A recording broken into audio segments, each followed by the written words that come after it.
Good morning. Today we will discuss regarding non-traditional machining techniques. In this, we will discuss regarding ultrasonic machining, that is USM, and laser beam machining, that is LBM. Now regarding non-traditional machining, the materials like histoloy, nitralloy, waspalloy, mnemonics, carbides, heat resisting steels, etc. are difficult to machine by conventional machining processes. These materials have wide application in aerospace, nuclear engineering industries. The machining of these materials is highly uneconomical and degree of accuracy and surface finish are poor. So besides that, machining of these materials into complex shapes is difficult, time consuming and sometimes impossible. So non-traditional machining processes overcome these difficulties.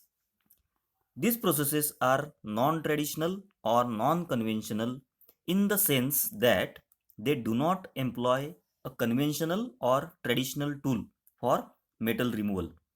Instead of, they directly utilize some form of energy for metal machining. So, the need for non-conventional machining process is to machine high strength alloys to produce complex surfaces to achieve high accuracies and surface finish, composite machining, deep hole machining, and difficult to machine materials that can be machined with the help of non-conventional methods.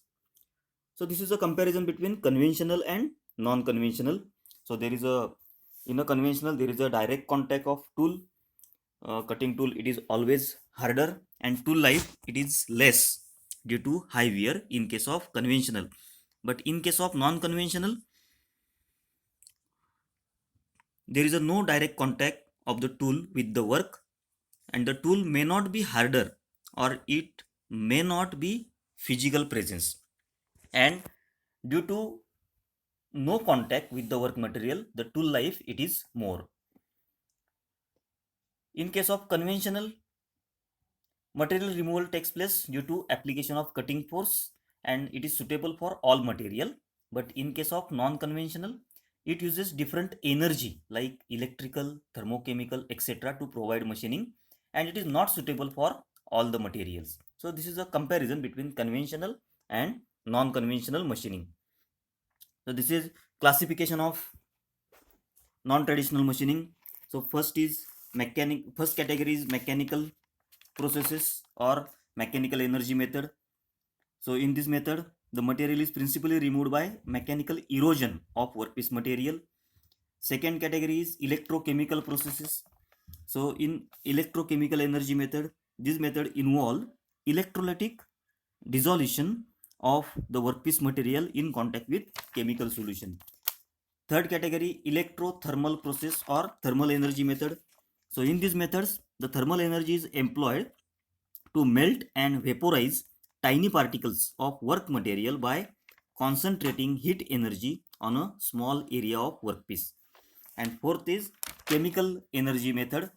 So these methods involve controlled etching of the workpiece material in contact with chemical solution. So the first category, that is mechanical energy method, it involves the ultrasonic machining, that is USM, then abrasive jet machining, that is AJM, and third process is water jet machining, it is WJM. Second category, that is electrochemical energy method, that involves electrochemical machining, that is ECM, electrochemical grinding, that is ECG, electrochemical honing, that is ECH, and electrochemical deburring, that is ECD. Third category, that is electrothermal process, that is thermal energy method. It involves electrical discharge machining, that is EDM, laser beam machining, that is LBM, plasma arc machining, that is PAM, electron beam machining, that is EBM, and ion beam machining, that is IBM. And the fourth category, that is chemical energy method, that is chemical processes, involves chemical milling and photochemical milling. Now we will see the principal construction, working, advantages, disadvantages, and applications of ultrasonic machining process. So in ultrasonic machining, the material is principally removed by mechanical erosion of workpiece material. So it is a kind of grinding method. So an abrasive slurry is pumped between the tool and the work, and the tool is given a high frequency, low amplitude oscillation, which in turn transmits a high velocity to fine abrasive particles against the workpiece. So at each stroke, minute chips of material are removed by fracture or erosion. So this principle that is used in a ultrasonic machining process.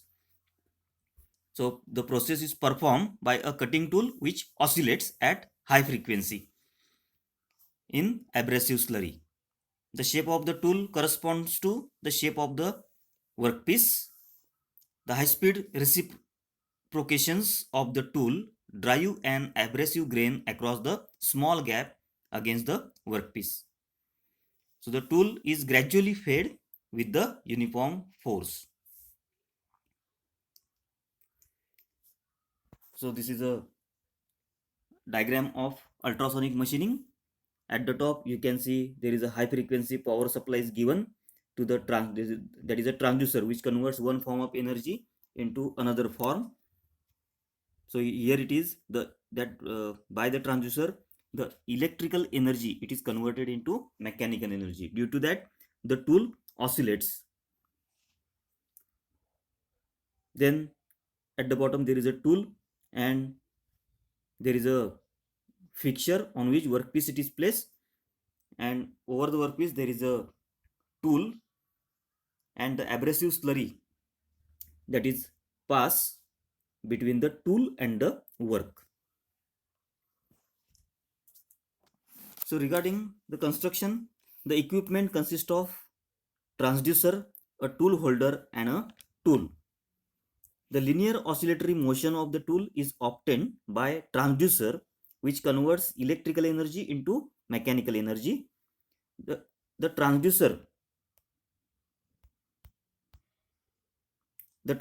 consists of stack of nickel laminations that are wound with a coil. So at the top you can see there is a transducer in which there is a stack of nickel laminations that are wound with a coil.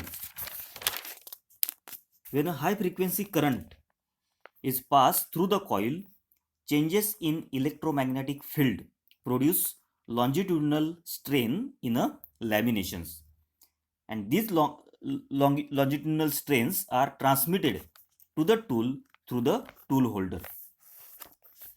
The tool oscillates linearly with an amplitude of about 0.05 mm of ultrasonic frequencies of from 15 to 25 kilohertz.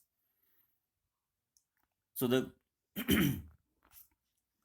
so regarding construction, it consists of ultrasonic generator and transducer, concentrator, tool, abrasive slurry, feed mechanism and tool feed mechanism. Then tool is attached to the base of the concentrator by means of silver bracing or screws. Tool is shaped as an approximate mirror image of the cavity desired. The gap between the tool and the work is about 0.02 to 0.1 mm, and abrasive slurry is a mixture of abrasive grains and carrier fluid which is provided between the tool and workpiece. Generally water is used as a carrier fluid. So power supply is 220 potential volts and current is 12 ampere.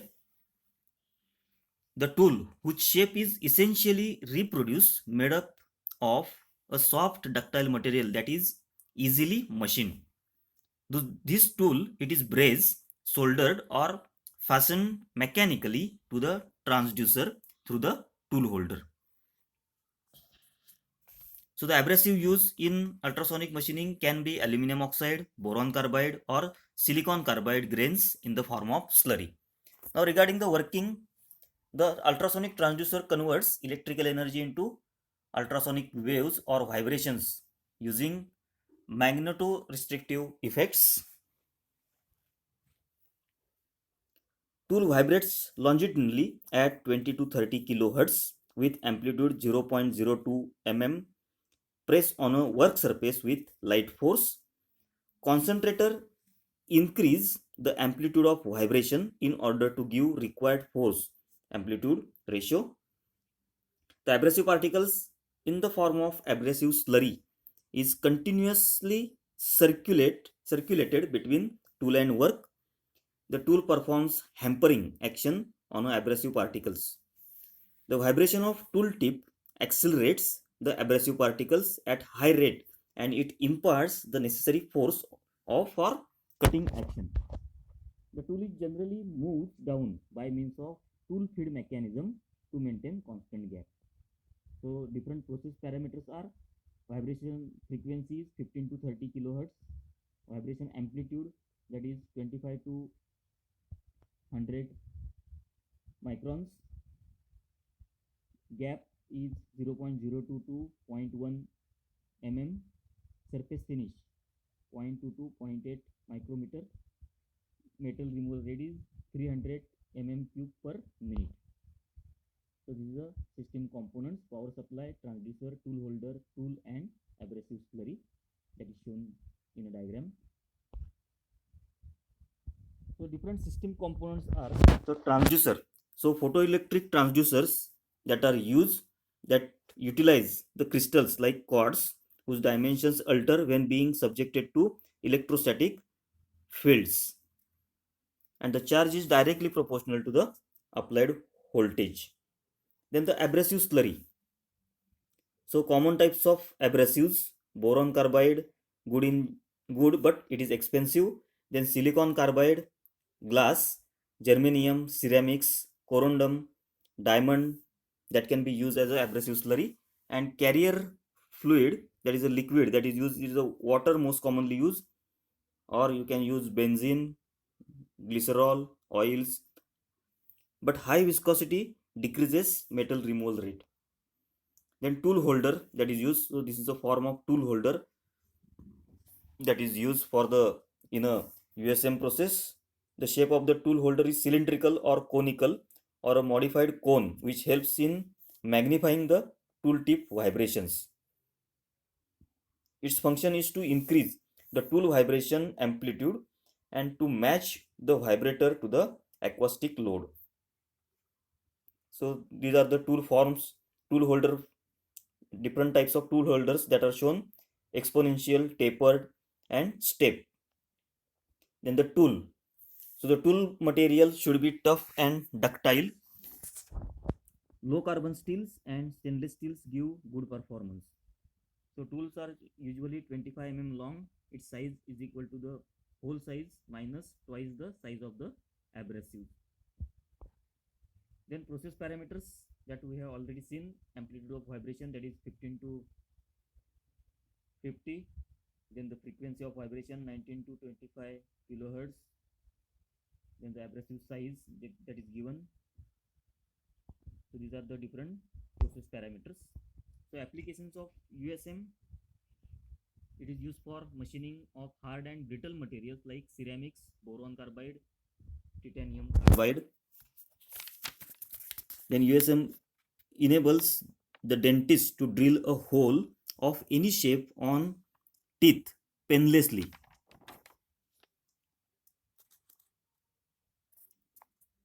Then before that we will see the factors affecting the metal removal rate of ultrasonic machining. So first factor is tool. So regarding tool, so the factor is tool oscillation or vibration. So amplitude of the tool oscillation has a greatest effect of all the process variables.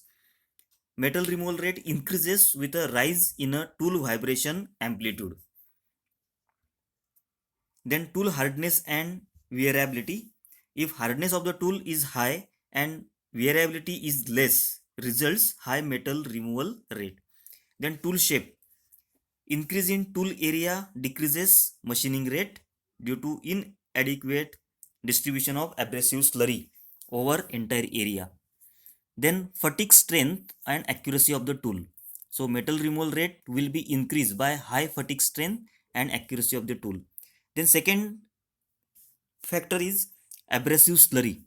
So regarding abrasive slurry, the effect of grain size. So grain size must be optimum. As higher the value, higher will be the metal removal rate, but above optimum value affects the surface finish and accuracy. Then concentration of slurry, abrasive slurry. The concentration needs to be optimum, as very high concentration can affect the accuracy and slow metal removal rate. Very low concentration can lead to low metal removal rate. Then the type of slurry. So boron carbide has high metal removal rate than silicon carbide. Then feeding method and rate. The MMR is also depend upon the feeding method and rate of abrasive slurry and carrier fluid. And working conditions. So first is frequency. With the increase in the frequency, the MRR increases, but high frequency can affect the surface finish and small loss in metal removal rate. Amplitude. When the amplitude of vibrations increase, metal removal rate is expected to increase. But above the certain value, it tends to reduce metal removal rate as the abrasives get crushed due to the load. Then some advantages of USM. So advantages, there are no thermal stresses, low tooling cost, use of semi-skilled workers for precision work. Non-conductive materials can also machine, better surface finish and high structure integrity, noiseless operation. Disadvantages, only brittle materials can be machined, low metal removal rate, high power consumption, high tooling cost and wears rapidly. So this is regarding the advantages and disadvantages of USM. Now the next process that we will see, that is a laser beam machining, that is LBM.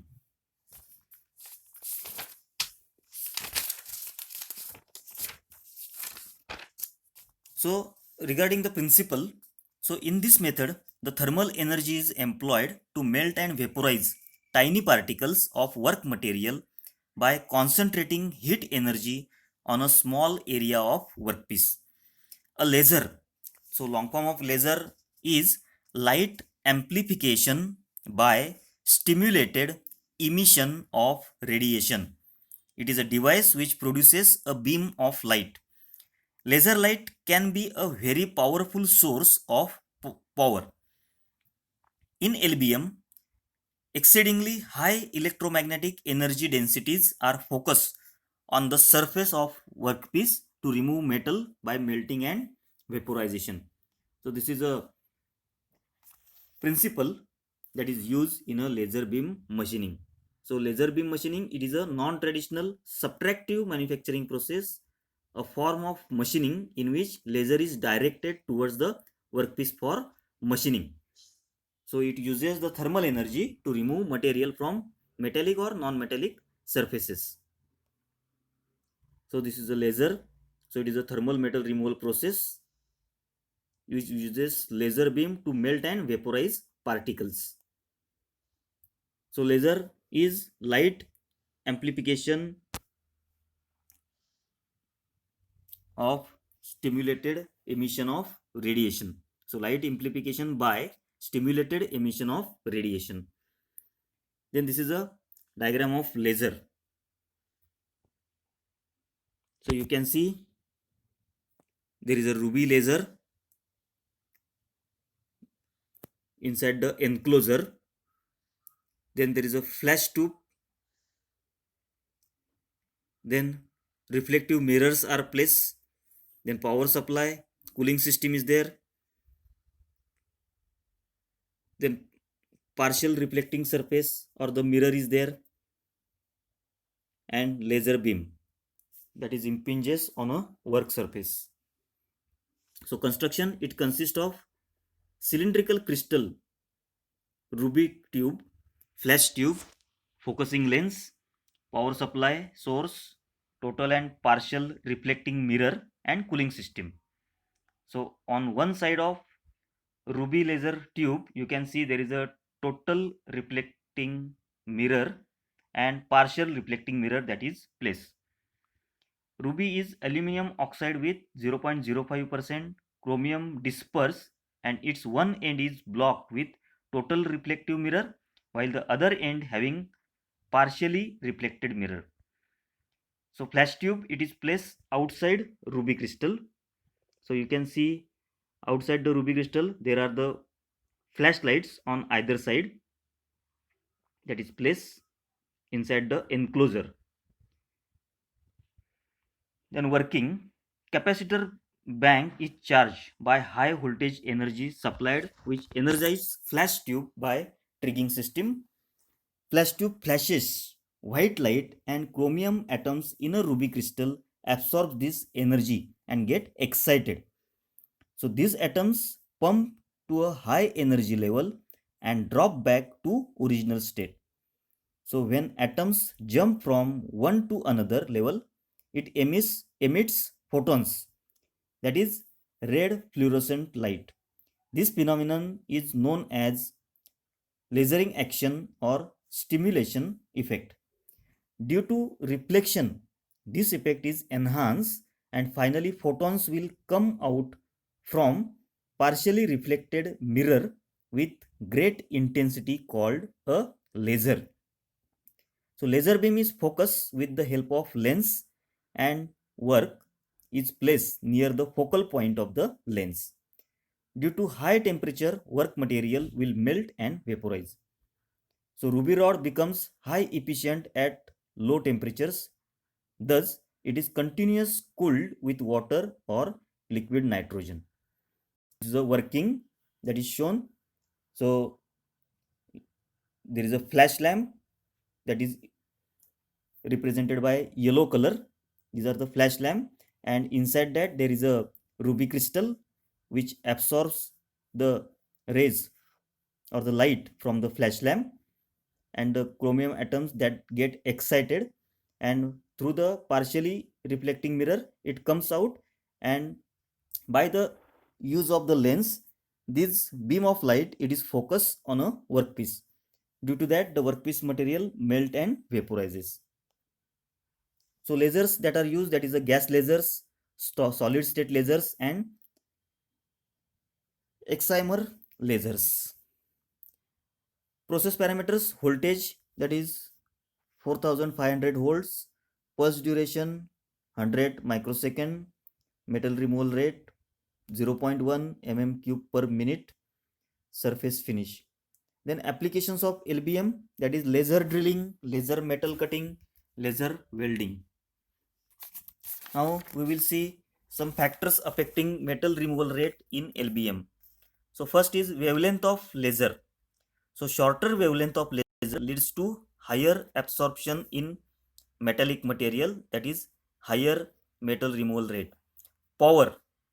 So the power of laser system is the total energy emitted in the form of laser beam causes rapid heating of material. So by increase in power, metal removal rate will be increased. Third is intensity of laser beam. High intensity of laser beam causes rapid heating of the material resulting increase in MRR. Then spot size of laser. In laser cutting operations, it is required to focus beam into minimum spot size. Fifth is continuous wave and pulse laser power. Both the continuous wave and the pulse laser power can achieve high intensity needed for laser cutting. Then focal length of lens. The focal length of the lens has a large impact on a size of the focal spot and the beam intensity in the spot. The focal length of the lens should give the spot size small enough to produce high intensity power. And last one, that is flash lamp. The power of flash lamp should be high enough to excite the electrons of the atom of laser material. So some advantages: Non-contact process with no workpiece distortion, minimum heat affected zone, precise operation, high production rates. Process can be easily automated. Hardness of the material does not affect the process, and multiple holes or welds possible in one exposure. Some disadvantages: high initial cost, short life of flash lamp, safety procedures to be followed strictly, overall low efficiency, not able to drill too deep holes. Machine holes are not round and straight. So this is regarding the ultrasonic machining process, that is USM, and laser beam machining process, that is LBM. Thank you.